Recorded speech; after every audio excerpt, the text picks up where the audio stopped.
పోయింది లేదు, నాకు లంచం ఇమ్మన్నది లేదు, వాళ్ళు వచ్చి ఇచ్చింది లేదు, ఏదో దొరికింటే అయిపోయింది. కానీ రేవంత్ రెడ్డి సంచురాల పైసలు తీసుకొని నోట్ల కట్టలు పెట్టుకొని ఎమ్మెల్యే ఇంటికి పోయి గంటలు గంటలు ముచ్చట పెట్టి పైసలు లెక్క పెట్టుకుని ఇచ్చిన వాళ్ళకి కాంగ్రెస్ పార్టీ ఎట్లా చీఫ్ మినిస్టర్ ఇస్తుందబ్బా? నీ కాంగ్రెస్ పార్టీ ఎథిక్స్ ఎక్కడిది? ఇంకా మీ గురించి ఎథిక్స్ గురించి మాట్లాడే అర్హత కాంగ్రెస్ పార్టీకి ఉందా? అందుకనే నేను కాంగ్రెస్ పార్టీలో జాయిన్ అవుతలేను, వెనక బోని కూడా ఎదులేదు.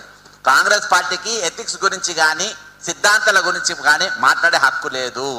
ఇవాళ రాహుల్ గాంధీ గారు మాట్లాడతారు, ధృవ రాటేను లేకుంటే ఆకాష్ బెనర్జీని ఆ ఛానళ్ళు మోడీ అనగదొక్కనికి చూస్తుండు, తీసేయనికి చూస్తుండు.